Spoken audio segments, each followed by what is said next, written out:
Hi friends, I am CA Viral Chheda. I have already shared my views on introduction to GST in my last video in my YouTube channel CA Viral Chheda. I hope you must have learned it, enjoyed learning. You must have shared it. You must have subscribed my YouTube channel. Further, today I am sharing my views on charging section and the most important concept under GST, that is the concept of supply. Before going to my subject proper, the topic, today's topic, I would just like to share that if in to bring anything under the tax net, you need a charging provision. Under any taxing statute, you need a charging section. If there is a no charging section, then the whole act fails. Charging section is nothing but the trigger point at what point of time you need to pay the tax. What is the trigger point? So today we are going to study about the trigger point under GST. But before going to understand the charging side, there is a trigger point of taxable event under GST. I would just share what used to happen in the past, what were the charging sections under various other laws, so that by comparing the old laws with the GST, we will be able to understand the difference. Now, under the old law, we had various indirect taxes, various types of taxes, which is already dealt with by me in my introduction to GST video. We had service tax, we had VAT, we had excise duty, and each and every taxes they had their own charging section. Meaning thereby charging section means a trigger point. So when it was excise, under the excise, the trigger point was manufacturing. Accordingly, whenever any dealer is manufacturing any goods or manufacturing any product, then he was supposed to pay excise duty. So in that case, the trigger point or the taxable event or a charging section spoke about the manufacturer. In the same way, we had service tax. Service tax was applicable to the service provider, that is, one who provides the service. So, in that case, the charging section was the provision of service. Now, in the under VAT regime, we have sale of goods. If you sell the good, that is, even traders were covered. The manufacturers was also covered into it. So, the taxable event or a trigger point was the sale. Under GST also, there is a trigger point which we need to learn, and the basis or the genesis of that trigger point is nothing but section 9 under CGST Act or section 5 of the IGST Act. Section 9, it talks about levy and collection of CGST, and section 5 talks about levy and collection of IGST. In the same way, SGST also are made in the same form. Now, section 9, subsection 1 is the charging section. It talks about when the tax will be levied. For whenever any client comes to you, you should first analyze whether the charging section is applicable to him or not. So you need to understand very thoroughly what is charging section. Meaning thereby, as I said, under excise duty, manufacturing was the taxable event or a trigger point. So if some trader comes to me and if he used to come and ask me whether excise duty is applicable to him or not, so I was aware about the charging section of excise. So for him, for trader, it is not applicable. So accordingly, in order to judge whether the GST is applicable or not to your dealer, you need to understand the charging section first. If he's triggering the charging section, if he's triggering the taxable event, then only he is liable or he is covered under GST Act. Otherwise, he is not covered under the GST Act. We'll study. It says that subsection 9, subsection 1, it says that subject to provision of subsection 2, meaning thereby, if there's a word used, subject to provision of subsection 2, what does this mean? When we write the check that and when we receive the invoice and we issue the check, what it is written in that invoice, the checks are subject to realization, meaning thereby, once you make the payment by check, if that check is passed, then the amount is realized. But if that check is not passed, then that amount is not, you cannot say that I have made the payment. Handing over the check doesn't relieves you from the payment. The check has to be realized. So whatever check you pay, whatever receipt you get, that receipt is subject to clearance of that check. So meaning thereby, issuance of receipt and clearance of check both goes hand in hand. In the same way, in the same analogy, whenever there is subject to provision of subsection 2, it means that while reading subsection 9 subsection while reading section 9 subsection 1, you will also consider subsection 2. Both sections will go hand in hand. Under any law, if the word used is subject to provision of subsection 2, then in that case, you have to also give weightage to subsection 2 to understand the provision of subsection 1. They might also give you the word notwithstanding anything contained in any other provision. Notwithstanding, if you're not able to understand what is the meaning of notwithstanding, you should just substitute that notwithstanding with in spite of anything, and then you read it. You will be able to give the proper meaning to that provision. Okay, now coming to our today's 9 subsection 1, it says that subject to provision of subsection 2, we will study what is subsection 2. There shall be levied a tax. So it is talking about a levy. It is talking about charging a tax. Which tax? The tax which is called as central goods and service tax. On what? On all intrastate, that is within the state, supplies. The word important over here is the word supplies. Of what? Of goods or services or both. So whenever, if you feel that anybody to be into GST net, you have to check whether he is a supplier of goods or services. You have to understand the definition of supply, you have to understand the definition of goods, and you have to understand the definition of services. If it is a supply of goods, you ask yourself a question whether your client is supplying a goods, or you ask yourself a question whether he is supplying a services. And if you get an answer in positive, that is yes, then charging section is applicable to him. But if he is not into supplies, or he's a supplying but not supplying goods or not supplying services, then charging section is not applicable to him. If charging section itself is not applicable, then whole GST Act is not applicable to him. He is not required to comply with any of the provision of the GST Act. So it is very important to understand the definition, understand the charging section. So subject to provision subsection 2, there shall be levied a tax called central goods and service tax on all intrastate supplies. CGST Act talks about intrastate supplies, and IGST Act, that is section 7 subsection section 5 subsection 1, talks about interstate supplies. Only the difference is this. So on all intrastate supplies of goods or service or both, except on supply of alcoholic liquor for human consumption. That is the liquor, the alcoholic liquor which is consumed by the human is kept outside the net of GST. It is kept outside the net of the charging section. And on what will you pay? Will you pay tax on the value determined in the section 15? It is not just a transaction value. They have given you the valuation section 15, and they have also given you the valuation rules under various circumstances. So on the value which is determined in the section 15, and whatever value you get, say for example 100 rupees you got the value as per section 15, then you have to apply the rate. What rate? At such rate not exceeding 20%, as may be notified by the government on recommendation of the council. So whatever rate the government on the recommendation of council specifies for particular supply of goods or particular supply of services, that rate you have to apply to that value. In our example, the value was 100 rupees. Say for example, the rate comes to 18. Accordingly, the GST will be 18 rupees. Okay. So at such rate, not exceeding 20%, meaning thereby the rate of CGST will never exceed 20%. We can just analyze it. The rate of tax when it is 5%, 2.5% tax is CGST, 2.5 is SGST, which is less than 20%. Then if rate of tax is 12%, that is total GST is 12%, CGST rate is 6%, SGST rate is 6%, which is less than 20%. If rate of tax is 18%, CGST rate 9%, SGST rate 9%, which is less than 20%.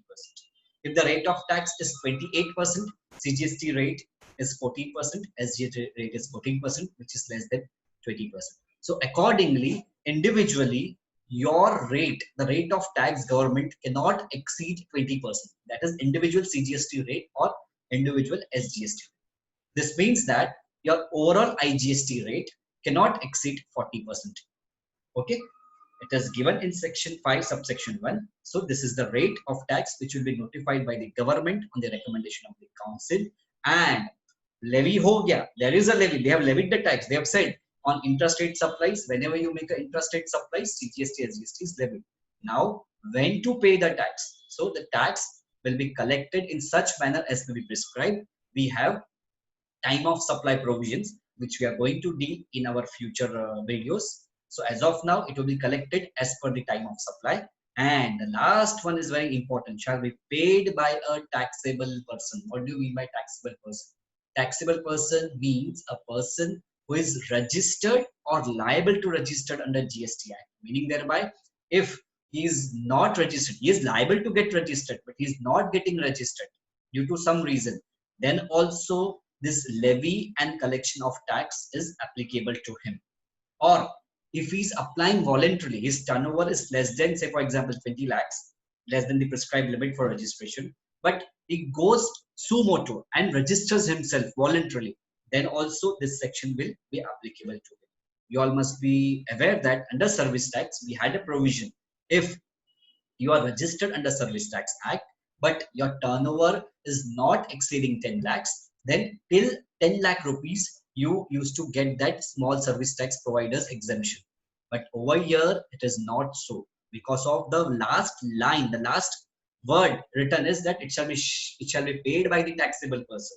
So if it is paid by a taxable person, then even if my turnover is less than 20 lakhs, say for example, my turnover is 10 lakhs and I'm getting registered today, I will have to pay all my tax right from my next invoice, whichever is raised. I cannot wait till I cannot, it will not go without tax. I have to I will charge the tax and collect the tax and pay to the government, though my turnover is not exceeding 20 lakhs. Under service tax, we were getting registered and we used to get the small service providers exemption. Over here, will not get that exemption because they have said that the tax will be collected and shall be paid by the taxable person. And taxable person means person who is already registered, whether voluntary or compulsory or liable to get registered.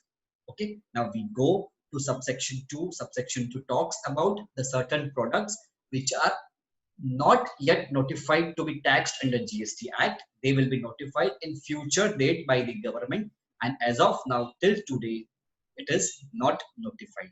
So subsection 2 deals with supply of petroleum crude, high speed diesel, motor spirit, that is petrol, your natural gas, that is CNG and all, and aviation turbine fuel, where tax will be levied with effect from such date as may be notified by the government. Meaning thereby, if you have any dealer who is dealing in or is supplying, now whenever you read a GST, you should understand that it is a supply, it is not a sale, it is not a provision, it is not a manufacturing, it is not a transfer. You have to use the word supply because a trigger point is supply.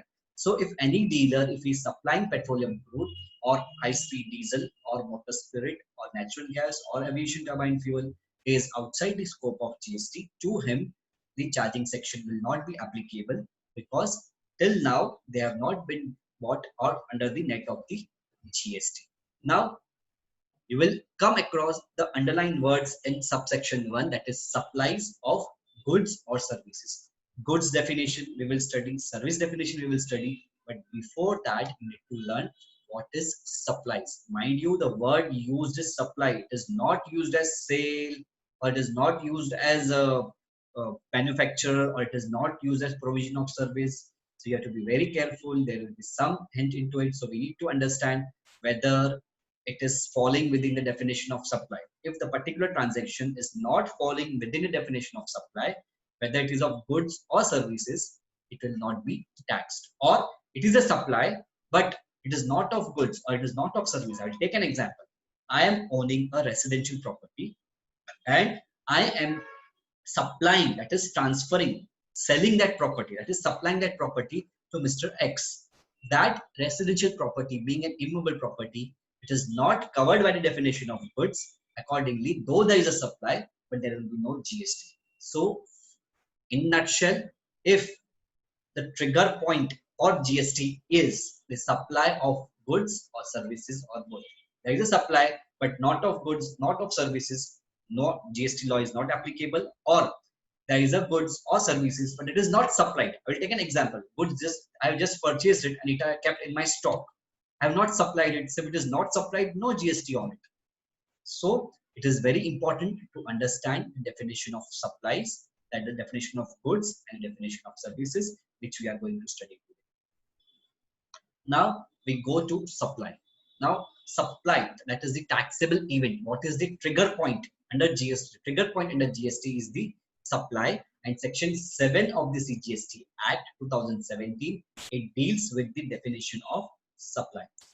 Under that, we have subsection 1, that is section 7, subsection 1, which says that for the purpose of this act, pause here, underline the word for this act. What does this mean? This means that in this act, wherever the word supply is used, you have to come or you have to borrow the meaning of that supply from section 7.1 only. You cannot go to any other law, or you cannot go to any other section, or you cannot go or make your own understanding of word supply. You cannot substitute. There is no substitution for word supply. In the whole act, wherever the word supply comes, you have to think from the point of view of section 7 and not from anything else. So it is having a wide weightage. When the old GST law, it was not introduced, a GST bill, and when it was introduced, it was, the supply was under definition part under section 2. But then when the final bill was passed, they have removed from the definition part, and then they have inserted a separate section for defining supply. So when the draftsman or when the law is defining the word supply separately, that means from this you can understand what is the importance of this word and why you should learn this. So for the purpose of this act, the word used is this act. Wherever it is not said that for the purpose of this section, or for the purpose of this provision, or for the purpose of this subsection, or for the purpose of this explanation. No, they have used the word for the purpose of this act. Whenever you study any law, you give weightage to each and every word, then only you will be able to interpret that law in a proper manner. So now we go to section 7, subsection 1. It says that for the purpose of this act, the expression supply includes. They say they have given the inclusive definition. They have not given means. They have given you the inclusive definition. They say that all form of supply of what? Of goods or services or both. What does that mean? There should be a supply of goods, there should be a supply of services, or there can be supply of goods and services both. So now, before going ahead with the definition of supply, we will go to the definition of goods. What do you mean by goods? Section 2, subsection 52 of the CGST Act, it defined goods. It says that goods means every kind of movable property. So immovable property are outside the scope of the goods GST. So every kind of movable property other than money and securities, that is your shares and bonds, they are outside the definition of GST. So your all movable property, immovable property are not covered in the definition of goods. Accordingly, if I am selling my residential flat to Mr. X, to that it is not covered by definition of GST. So for that transaction, no GST leviable because it is not covered by the definition of goods. So what is the definition of goods? Every kind of movable property other than money and securities, but includes actionable claim, growing crops, grass, and things attached to or forming part of the land which are agreed to be severed before supply or under contract of supply. What does this mean? Whenever you need to understand whether the GST is applicable on particular transaction, you need to understand whether it is a supply of goods. So if you want to analyze whether it is a goods or not, so you have to first ask yourself whether it is a movable property or an immovable property. If the answer comes it is a movable property, then you check whether it is a money or securities. If it is money and securities, they are not covered by the definition of goods. Accordingly, no GST levied on it. But the definition of goods includes actionable claims, that is your bettings, gamblings, lotteries are covered under actionable claim. So on that GST is leviable. Growing crops, that is the crops which are still growing, that is it is still attached to, they are forming part of the land, the growing crops or grass or anything that is attached to or forming part of the land. which are agreed to severed. Severed means to cut. Okay, before supply or under contract of supply. Okay, suppliers when the supply will takes place. Supply will takes place when there is an actual transfer of the goods, actual possession of goods from one person to another. But there is still the goods are still forming part of the land. They are attached to land, and some buyer comes and tells me that I need these goods. Accordingly, whenever you remove that goods and you serve that goods to any person, that thing, that is the growing crops, grass and things which is attached to or forming part of the land, which are agreed to be severed before supply or under contract of supply, that will be included in the definition of goods. Growing crops, say for example there is a farmer, he is growing, say for example indigo or certain food grains. So those food grains are still in the growing procedures. They are not grown totally. So if some buyer comes and says that whatever is the output of this agriculture produce, I need that.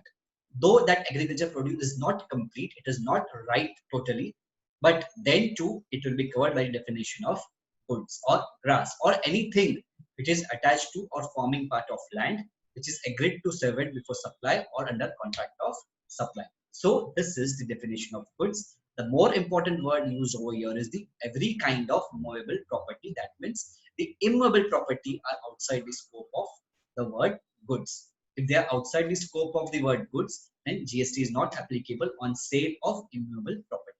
Then money and securities. Money, that is the hard cash. Suppose if I give a loan to any of my friend, so if it was covered by the definition of goods, then giving of the loan to the friend, that would be also covered under GST. This is not the intention of the government.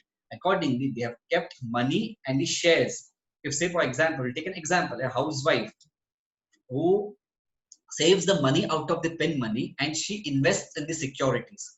If she's bought into the net of the GST, then you all can imagine what will happen. So accordingly, government has said that money and securities, if you're dealing into it, they are not covered under definition of goods. Accordingly, no GST on it, though you may undergo a transaction of supply of money or securities. But includes actionable claim, that is your gambling, betting, lotteries, it will be covered by the definition of goods. Your growing crops, grass or things, it will be covered by the definition of the goods. And if you're supplying such type of items, that is the one which is falling in the definition of goods, then the charging provision is applicable to you.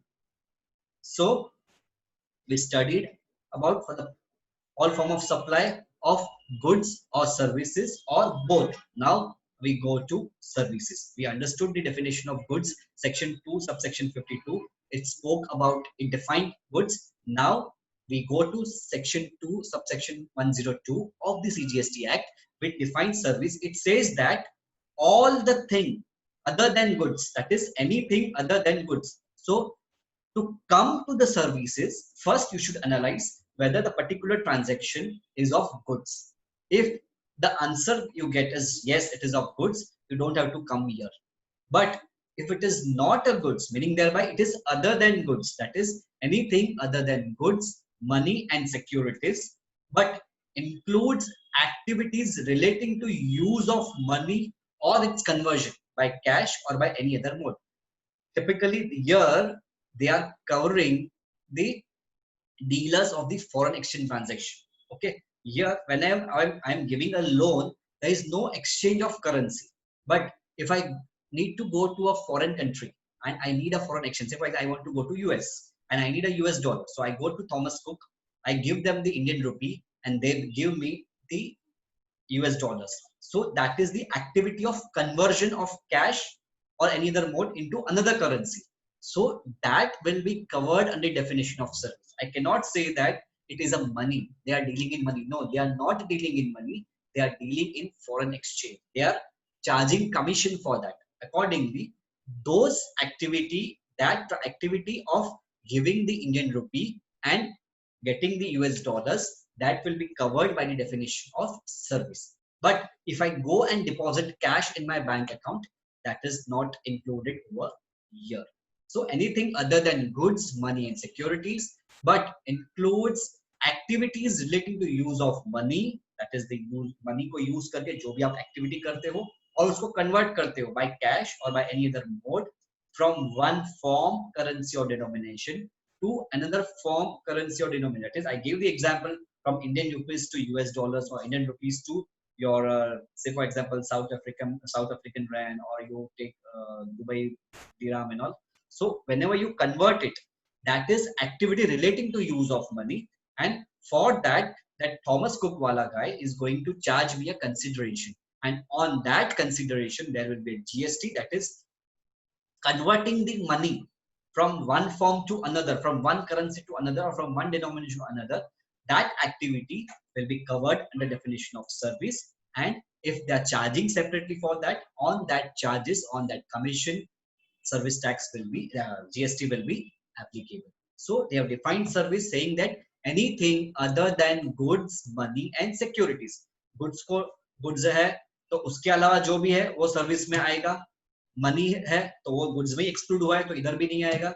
Securities also excluded, but they include any activities relating to use of money or its conversion by cash or by any other mode from one currency form or denomination to another form or denomination for which separate consideration is charged. Now this was a definition initially. Then later on there was lot many confusions about the securities part. Goods includes movable property and doesn't include money and securities. Services includes anything other than money, goods and securities. So people used to interpret whether if a broker, if he is dealing into securities, say for example, I want to buy any shares or I want to sell any shares and I have the broker. So if the brokers were of the view that since the securities are outside the purview of the definition of goods and services, accordingly the activity relating to that enabling that transaction of securities will be also outside the scope of GST. Accordingly, there was huge confusion. So they have added an explanation to the definition stating that for the removal of doubts, it is clarified that expression service includes facilitating or arranging transaction in securities. Meaning thereby, whenever I am selling the security, say for example, I have the shares of Infosys and I want to sell that share, then per se that share transaction is not covered in definition of goods and services, so no GST on it. But if I am taking the help or taking the service of any broker, I am selling that through a broker, and for that a broker charges me the commission. Why he is charging me the commission? He is charging me the commission or a brokerage because he is facilitating or arranging that transaction in securities. Accordingly, that particular service of facilitating or any transaction securities will be covered by definition of service. Accordingly, even now brokers are under the net of GST because they are supplying services. To stop that confusion, they have brought this explanation to the definition of services. So this transaction in securities as such is not includable, but if you are facilitating or arranging the transaction in securities and if you are charging commission for that, on that broker is liable because it is covered by the definition of services. Now this means that if there is supply of goods, if there is supply of services, then charging section is applicable.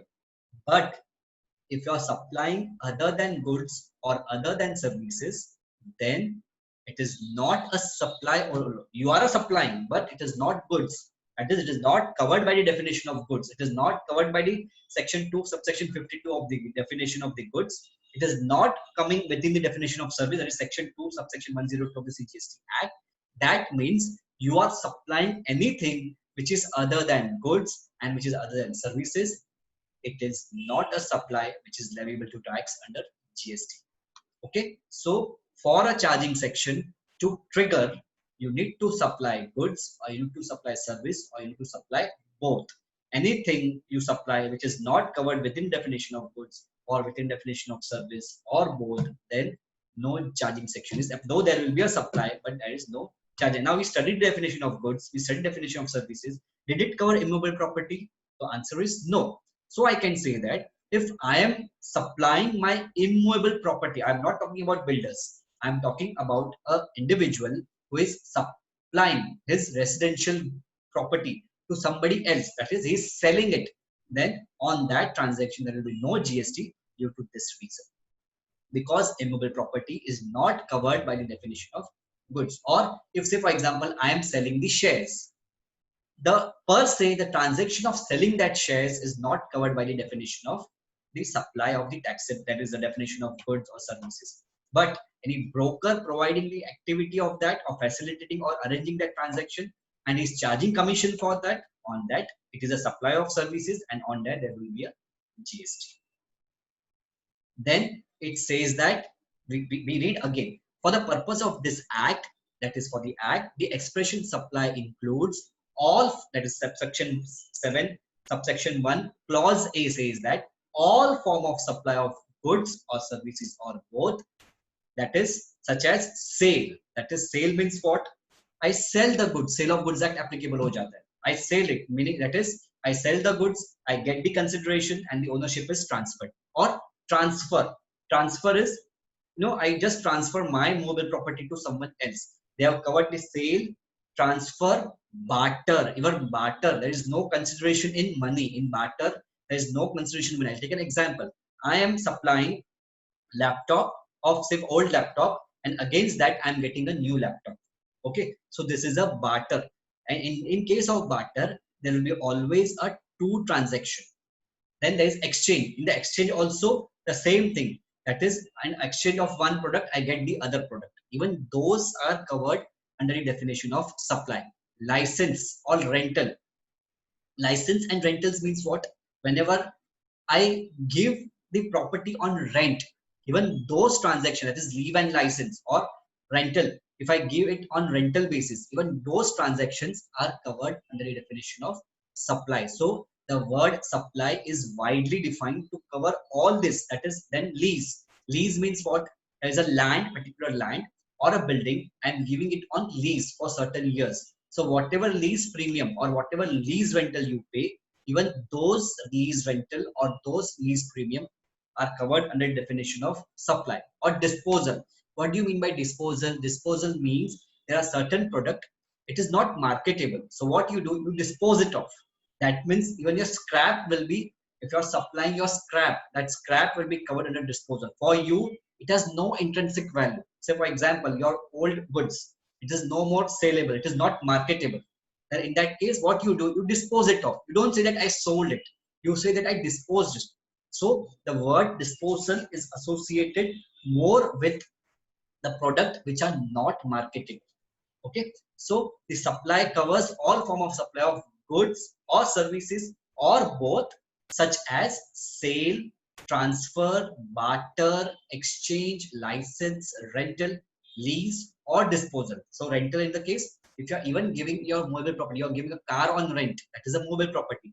Even that will be covered by the definition of supply. Why they have given all this sale, transfer, barter, exchange, license, rental, lease, or disposal? They have given this because, as I said, in the initial law, in the old regime, we had various taxable events. As I said, for service, it should be provision of service, for service tax, for manufacturing, for excise, it should be manufacturing of goods. So in order to curb all these litigations, they have said that if it is falling within sale, transfer, barter, exchange, license, rental, lease, or disposal, even such type of transactions will be covered under the definition of supply. So all form of supply of goods or services of both.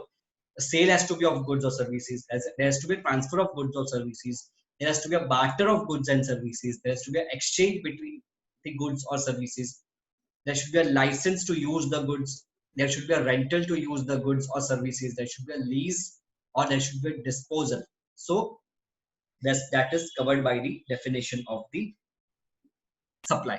So all form of supply of goods or services of both, such as sale, transfer, barter, exchange, license, lease, or disposal, made or agreed to be made. If you have made it, taxable event is triggered. Or if you are agreeing it, okay, in some, suppose moment the ITR returns are accepted by the department, I will file your return. So I am agreeing to an act, agreeing to an supply in a future date. Even those are covered in the definition of supply, that is made or agreed to be made. For what? For a consideration, meaning thereby, if there is no consideration, even if there is a supply of goods, even if there is supply of services, even if that supply of goods or services fall within this sale, transfer, barter, exchange, license, lease, or disposal, then also if there is no consideration, it will be not covered by the definition of supply, though there are certain exceptions, that is schedule 1. we are going to deal in later stage. But as of now, if you are supplying any goods or services, it is a supply, it is of goods or it is of services, charging section is applicable. But if you are not charging consideration except schedule 1 item, then in that case also GST will not be applicable. I will take an example. I am giving, say for example, a free gift to some X. Is my customer. I am giving him the free gift of certain product. He is my regular customer. So out of my natural love and affection, I give him certain product free of cost. Though it is a transfer, there is a supply of goods or services. But since there is no consideration, such supply will not be taxable. It is not covered by Schedule 1. You will study what is Schedule 1. For time being, you just understand Schedule 1 are the covers the activities on which you have to pay GST, though it is made without consideration. But it covers 4 to 5 items. We're going to study in our next video. But for time being, you can understand that other than Schedule 1 item, if there is a consideration, there is a supply of goods and services with consideration, GST is applicable. There is supply of goods and services, but no consideration, that is zero consideration, then GST is not applicable. So now it is at the most importance for us to understand what is consideration. So consideration is defined under subsection 2, subsection 31. It says that in relation to supply of goods or services or both, consideration includes any payment made or to be made. अभी किया payment या बाद में कभी करूंगा मैं, whether in money or otherwise. It covers money also and it covers otherwise, that is in kind, in respect of or in response to or for inducement of the supply of goods or services or both, whether by the recipient or by any other person, but shall not include any subsidy given by the central government or state government. Meaning thereby, whenever any recipient, if he wants any goods or if he wants any services, okay, so if he makes us any payment, and that payment, whether it is in money or it is in kind, that kind will also be covered under definition of consideration, and money is also will cover a definition of consideration.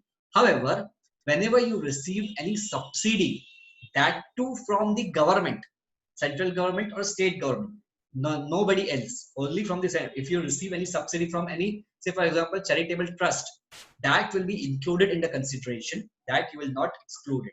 But if you get any subsidy from the government, that is central government, and it is very important, you will come across various questions in your past 3 to 4 exams.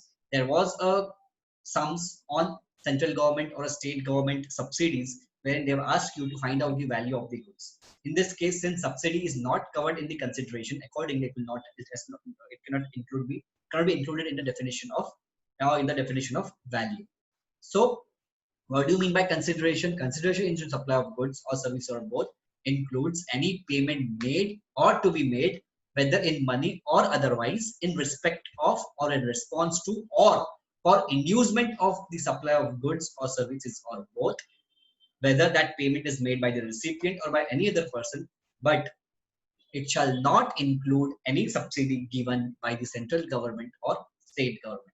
They also say that any monetary value of any act or forbearance in respect of or in response to or inducement of supply of goods or services or both, whether by the recipient or by any other person, but shall not include any subsidy given by central government. The only difference between clause A and clause B is that clause A is a typical consideration. Clause B talks about monetary value of any act or forbearance. Any act or forbearance means what? Say for example, I was a key person in certain company, okay, and for that, and then I get retired over there, and the company comes into undertakes a contract with me stating that I am not going to join any other company. That is a non-compete fees. So even that non-compete fees, whatever fees I get, that will be the that is the act of not joining any other company. Okay, so the monetary value of that act will be also be defined as consideration in the definition of consideration. In certain cases, there is also a usual way of taking the deposit. So whenever any person receives any deposit, that deposit is not covered under the definition of consideration, and it will be covered under consideration the day on which such deposit is adjusted against the consideration. Meaning thereby, I take an example. Say for example, you are taking a Coca-Cola, that bottles, that is the glass bottles. Okay, what whenever you go to that shop wala, he gives you that bottle. That is not, I'm not talking about a tin bottle, I'm talking about that glass bottles. He used to give that glass bottles. Whatever is the charges for that Coca-Cola drink, with that he used to take 2 to 3 rupees by way of deposit. And whenever you return that deposit, whenever you return that empty bottle to him, he used to give you back that deposit of 2 to 3 rupees. So those deposit of 2 to 3 rupees, whatever he used to take, it will not be covered under definition of consideration. But say for example, that bottle of glass is kept by you only, you don't go and return it. So that deposit, what he will do, he will wait for some days. After that, that deposit will be his consideration. That is, he is adjusting, he is applying such deposit towards the consideration. Accordingly, that deposit will turn into consideration. I taken another example. There are various companies where they take a non-interest bearing security deposit from you. Okay, and whenever you breach any contract, from that security deposit they will deduct your breach, whatever is the loss due to your breach, and then they will pay the balance. So moment they adjust towards that security deposit, that will be turned into a consideration. So this is a definition of consideration. So if there is no consideration, no GST, except schedule 1 items, which we are going to deal in our next video. So again, we go to this section. For the purpose of this act, expression supply includes all form of supply of goods or services or both, such as sale, transfer, barter, exchange, license, rental, lease, or disposal, made or agreed to be made for consideration. So if there is a supply of goods or services, and if it is for consideration, then only GST is applicable. If it is not for a consideration, GST is not applicable except to schedule 1 items. By whom? By a person, of course, in the course or furtherance of his business. Meaning thereby, it has to be in the course or furtherance of his business. If, say for example, I have my old watch. Okay, I'm a salaried guy. I have my old watch. I go and sell it to someone. That sale, it is a supply of goods or services. That is a sale of goods. It is covered by definition of supply, and it is for a consideration. But since it is not in the course of my business, I am not a seller of watch.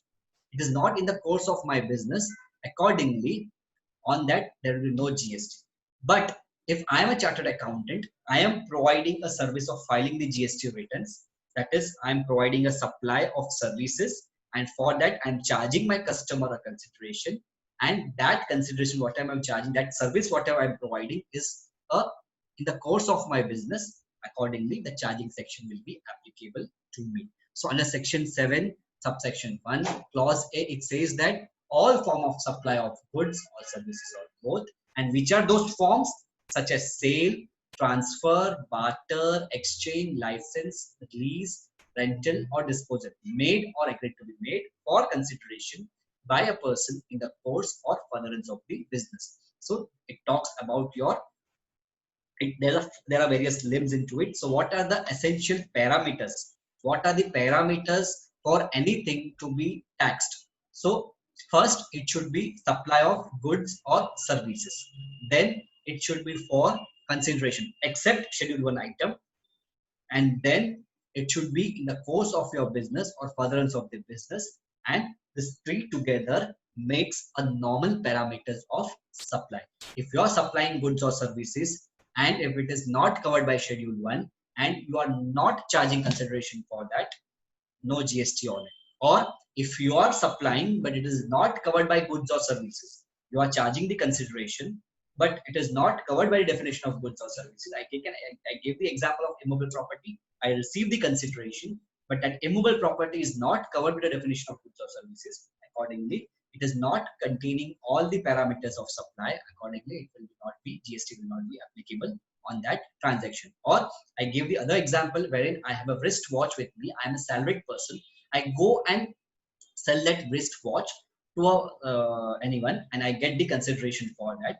There is a supply of goods, there is a consideration, but it is not in the course of furtherance of the business. Accordingly, it is not covered by the charging section. That is the definition of supply.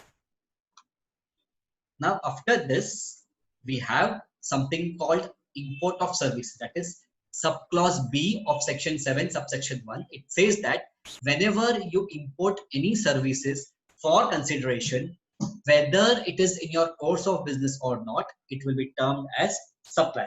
Meaning thereby, say for example, I go to an online site, okay, and there is some site, say for example, of which is not Indian site, it is a outside Indian site, and I take any service, I log into that and I get any services through that.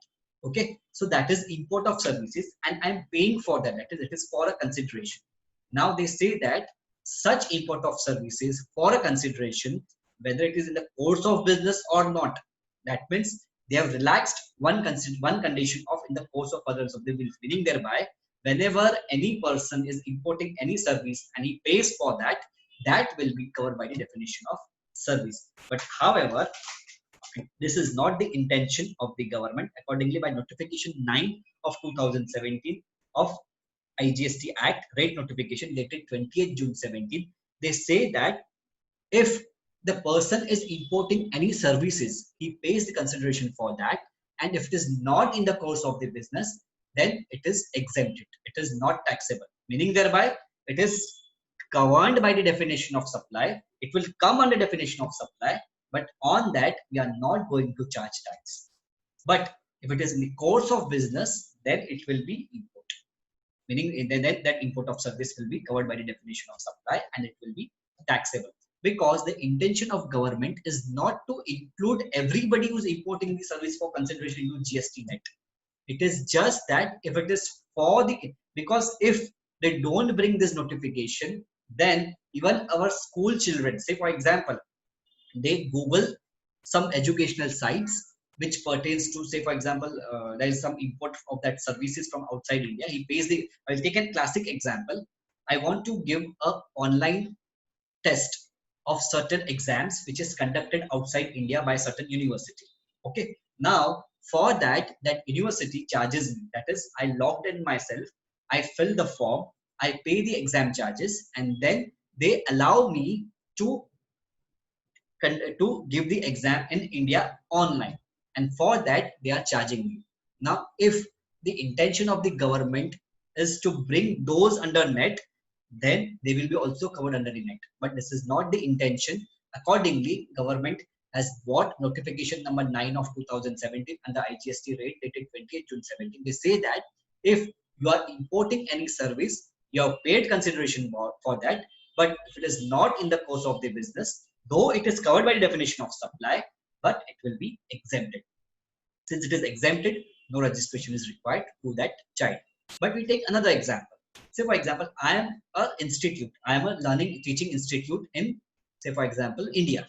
And I have a tie-up with some other institute outside India.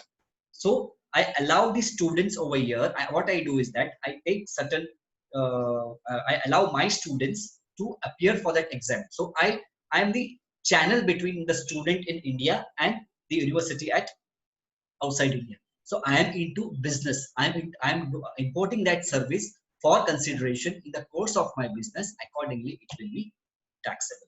So import of services for consideration, whether or not in the course of the business, will be covered by the definition of supply. But if it is for not for the business purpose, then by virtue of notification number 9 of 2017, IGST rate dated 20th June 17, it is exempted. It is not taxable. Accordingly, you don't have to worry much about that. Then we have something in clause C which talks about activities specified in schedule 1 made or agreed to be made without consideration. In section 7 subsection 1 and clause A, we studied about that there should be a supply of goods or services, there should be a consideration, and it should be in the course of furtherance of the business. If there is no consideration, it is not chargeable to tax. That supply definition is not applicable. It will not be covered by the definition of supply. But under 7 subsection 1 in clause C, they say that they have specified certain activities and those activities are specified in schedule 1. And if you are undergoing those activities, though without consideration, it will be termed as supply. I will take an example. We'll deal schedule 1 in our next lecture, because it is a biggest topic which we need to understand very thoroughly. So I will be covering it in my next video. For time being, I can give the example. We can take the example of distinct person. Distinct person means a legally or legally they are same person, but under GST are distinct person. I will take an example. I am a chartered accountant in Mumbai, and I also have my office at Gujarat. So in this case, I am registered in Gujarat also, I am registered in Mumbai also. So this both, though legal entity remains the same, but under GST, they both are distinct entities. Accordingly, if I am providing any service to say Gujarat branch, though it is without, I'm not going to charge any consideration, because it is as if one man having two pockets on his shirt. So he can take money from one pocket to another, or he can share from another pocket to the other pocket. So it is legally the same person, but under GST law they have said that it is a distinct person, and any such transaction or any activity between the distinct person, though there is no consideration, but it will be covered by the definition of supply. And since it is covered by the definition of supply, GST will be applicable on it. So we need to study the schedule 1. We'll be studying in our next video. So for time being, you can just understand any activities which is specified in schedule 1, which is made or agreed to be made without, if consideration is there, then you don't have to go to schedule 1. It will be covered under section 7 subsection 1 clause A. If there is no consideration and if it is falling within schedule 1 item, then it will be a taxable supply. Then we have section 7 subsection 1A, which say that where certain activities or transaction constitute a supply. It is very important. Initially this whole section, whole section 1A was under clause D of 7(1)(d), but it was creating a confusion.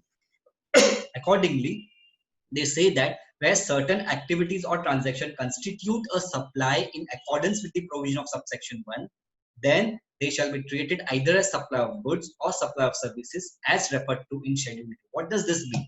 They say that, before I go to this, initially, as I will repeat again, initially this 1A was part of section 7 subsection 1 clause D.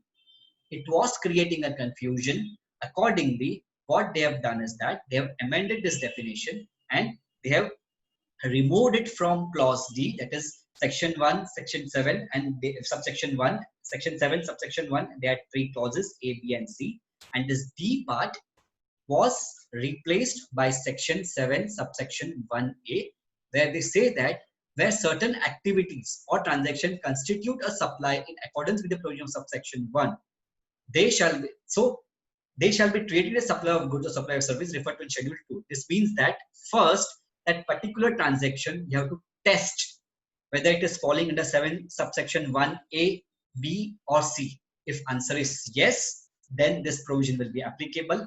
If it is not coming within the definition of supply, then there is no question of going in schedule 2.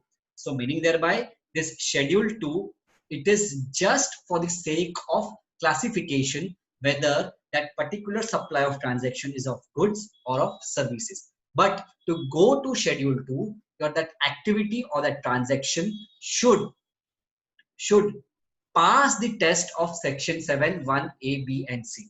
If it is getting covered in any of that sub clauses, then only you will go to 1A. If it is not a supply at all, as I gave the example of immovable property, then you don't have to go to schedule 2. Okay, so where the activities or transaction constitute, it has to first constitute a supply in accordance with the provision of subsection 1. They shall be treated as supply of goods or supply of services as referred to in schedule 2. That schedule 2 is just for a classification purpose. It is not defining what is supply. It is, once it is covered by definition of supply, then you will go ahead to schedule 2 to check whether it is falling into goods or services. And once it is a supply, if it is decided it is of goods, then all the provision related to goods will be applicable. If it is falling under services, then all the provision related to services will be applicable. What is schedule 2? This also will be having a separate video for that, because it also covers various items into it. There are 7 items and various sub items into it. So we are going to deal in our next video. Then section 7 subsection 2, it says that notwithstanding anything contained in subsection 1. I told initially This way, you won't be able to understand the meaning of notwithstanding. So what you should substitute? You should substitute the word in spite of. So you read it, notwithstanding anything contained in subsection 1. Now I substitute the notwithstanding with in spite of. In spite of anything contained in subsection 1, meaning thereby the subsection 2 has a more weightage than subsection 1. So subsection 1 will tell everything, supply hai, ye hai, wo hai. But if it is falling in 2, then subsection 1 will fail. I will say what is subsection 2. So it says that in spite of anything contained in subsection 1, any activities or transactions specified in schedule 3. Schedule 3, it deals with activities or transaction which is not a supply itself. It is not covered by, it will not be treated as supply of goods or supply of services. So since it is not be treated as supply of goods, or it is a supply of goods, it is a supply of services, but there is a deeming fiction. It will be deemed by virtue of schedule 3 if it is falling in that schedule 3 item, though it is a supply, but it will not be a supply of goods or supply of services. It will not be treated as supply of, it will be, there is a deeming fiction to that. So they say that in spite of anything contained in subsection 1, activities or transactions specified in schedule 3, or any activities which is undertaken by the central government, state government, or local authorities in which they are engaged as a public authority, as may be notified by the government on recommendation of the council, shall be treated neither as supply of goods nor supply of services. Meaning thereby, if your activity or your transaction of supply of goods or services falls within schedule 3, or if you are a central government, state government, or local authority and you are providing any service as a public authorities, then the government, and it is falling within the recommended notification of issued by the government, then such type of supply of goods or supply of services shall not be called as, or shall not be treated as supply of goods or supply of services, and accordingly no GST will be applicable. I'll take an example. Service of funeral or burial. I'll say for example, if someone expires and you go to a crematorium, so such type of services, though the crematorium guys are providing the services, they are selling the wood and they are providing the service of crematorium, but since it is covered by schedule 3, though it is fulfilling the test of 7(1) ABC, but then too, since it is covered by schedule 3 and schedule 3 is governed by subsection 2, and subsection 2 starts with a non-obstante clause, accordingly this section will have a weightage. This will be over and above the subsection 1. So meaning thereby, even though in subsection 1 says that it is a supply, but by virtue of subsection 2 it is covered by the schedule 3, it will not be a supply. Then under subsection 3, we have, before going to subsection 3, there are certain activities in relation to functions entrusted on panchayats or municipality. Now, this municipal guys, they provide various services, or panchayats, they provide various services. Those services, though it is a supply of services, but it is covered by schedule 3, accordingly, it will not be taxed, or it will not be termed as supply of goods or supply of services, and charging section is, or levy provision is not applicable to him. The government has also passed a notification where they say that interstate movement of various mode of conveyance for carrying passenger or goods, or for repairs and maintenance between distinct persons, except where such movement is for further supply of same conveyance. I will take an example. If suppose, if there is any person who is providing a tour facility, okay, so for that tour facility is providing a service from Mumbai to Gujarat.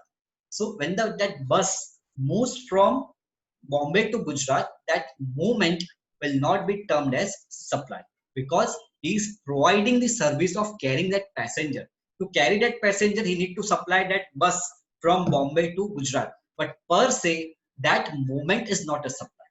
At the same time, if there is a repairs and maintenance, okay, of that bus, even that if I'm that suppose there is a repair that garage at Gujarat, I am shifting that, or I'm moving that bus from Mumbai to Gujarat to that garage, that movement per se is not a supply. Though the goods are supplied, the bus is moving, the bus is supplied for repairs from Mumbai to Gujarat, but those will not be covered by the definition of supply. That per se, that movement will not be termed as supply of goods or supply of services. Even the same is the case with the rigs, tool, or spare. We can take an example of the crane. That crane moves from one place to another.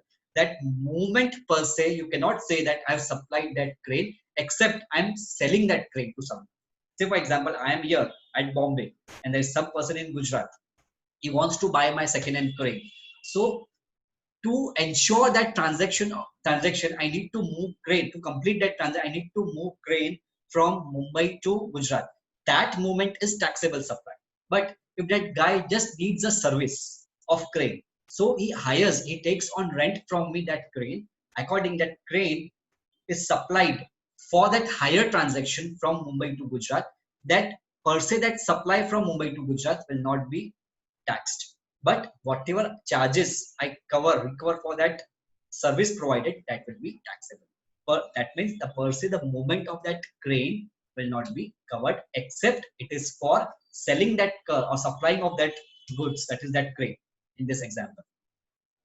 Then we have something called subsection 3, which says that subject to provision of subsection 1, 1A and 2, the government may, on recommendation of the council, specify by notification the transactions that are created as supply of goods and not as a supply of services, or supply of goods and not as a supply of services and not as a supply of goods. Meaning thereby, if you undertake or if you understand particular transaction, you may feel that it is a supplier of service, but government, they have the power under subsection 3 of section 7, wherein they will say that no, it is not a supply of service, it is a supply of goods. Or in the same way, the particular transaction will be of supply of goods, but government may say that though you may feel it that it is supply of goods, but for the purpose of this act or for the purpose of this provision, we will deem that it is a supply of services. Now, why since the GST is a one nation, one tax, then why they have made such type of distinction? They have made such type of distinctions because the provisions for supply of goods and provision for supply of service in some cases are different. I take an example: time of supply. Time of supply for goods and time of supply for services are separate. They are separate provisions. Then we have place of supply rules, place of supply for goods and place of supply rules for services, or provision for place of supply of goods and services are different. So accordingly, it is very important to classify whether your goods are falling into goods or it is falling into supply of services. So in nutshell, today we studied about the levy, that is a charging section, that is a levy and collection, which says that on intrastate supplies of goods or services, you will be levying CGST, and on interstate transaction, you will be levying IGST. Okay, but for bring anything into a net of charging section, it has to be covered by definition of supply. We will summarize the supply. It includes all form of supply of goods or services or both, such as sale, transfer, barter, exchange, license, rental, lease, or disposal made or agreed to be made by a person for consideration in the course or furtherance of the business. So there should be a supply, it should be of goods or services, it should be made in the course of the business, and of course there should be a consideration. If there is no consideration, it will not be deemed to be a supply and it will not be taxable except the scheduled 1 transaction. Then we studied about import of services for consideration, whether or not in the course of furtherance of the business. Meaning thereby, if you are importing any services, you pay something for that, that will be covered by definition of supply. But if you are not, we have certain notification. If you are not into a supply of, if you are not into a business, then that import of service it is a supply, but it is exempted, so you don't have to worry much into it. Then we studied about the activities specified under Schedule 1, which will be deemed to be a supply, even if made or agreed to be made without consideration. The words they have used is activity. They have not used the word transaction. The meaning thereby, the reason thereby is, for a transaction, the consideration is involved. So if I'm transferring or supplying goods from head office to branch, there will be no consideration. It will be free. So they have tactfully included the word activities and they have not included the word transaction. If it is a transaction is always with consideration and accordingly it will be taxable. But if it is without transaction, without consideration, though they have used the word activity, and those activities, if it is falling within Schedule 1, though it is without consideration, then too you have to pay tax, or it is called by definition of supply, and you might have to pay tax on that. Then we studied about subsection 1A, which says that it is just for a classification purpose. Once it is passing the test of 7(1)(a)(b)(c), then you have to check whether it is covered by Schedule 2. If it is covered in Schedule 2, it just helps us for classification whether that particular supply is of goods or for supply of services. Once it is classified, then you have to accordingly comply with the provision of service of goods or provision of supply of services. Then we studied about subsection 2. This is a section which is just shared on the screen. It talks about the activities or transaction, though they are passing the test of 7.1 A, B, C, or they will be also be covered as a supply of service or goods by Schedule 2. But since they are getting covered in Schedule 3, or those are the activities which are undertaken by the government, the central government, state government, or local authority as a public authorities, accordingly, such type of transactions will neither be treated as supply of goods nor a supply of services. And Schedule 3 items, I'm going to deal it separately. It is important to understand. So we need a separate video for that. Then we studied about subsection 3 of section 7, which says that government has the power wherein they may, on the recommendation of the council by notification, create certain transaction as supply of goods and not supply of services, or supply of services and not as supply of goods. Meaning thereby, if you analyze the transaction per se, you will find a conclusion that it is a supply of goods. But government has the power that though you may feel that it is a supply of goods, but government can treat it as supply of services. In the same way, you may treat it as supply of services, but government may say that it is a supply of goods, and accordingly the provisions will be applicable to it. With this, I end my today's video. I request you all to go through my video, like it, share it, subscribe to my channel, my YouTube channel, CA Viral Chheda. My only intention to give this video is to educate my young children. I want to, as a legacy to them, to my young chartered accountants or a young professionals, or to MCOM students or a graduation students, or to a young CA students who are going to appear for their CA IPCC or final exams. I hope this video will be very useful to you. You will have a happy learning. And with this, I end my today's session. Thank you. Thank you.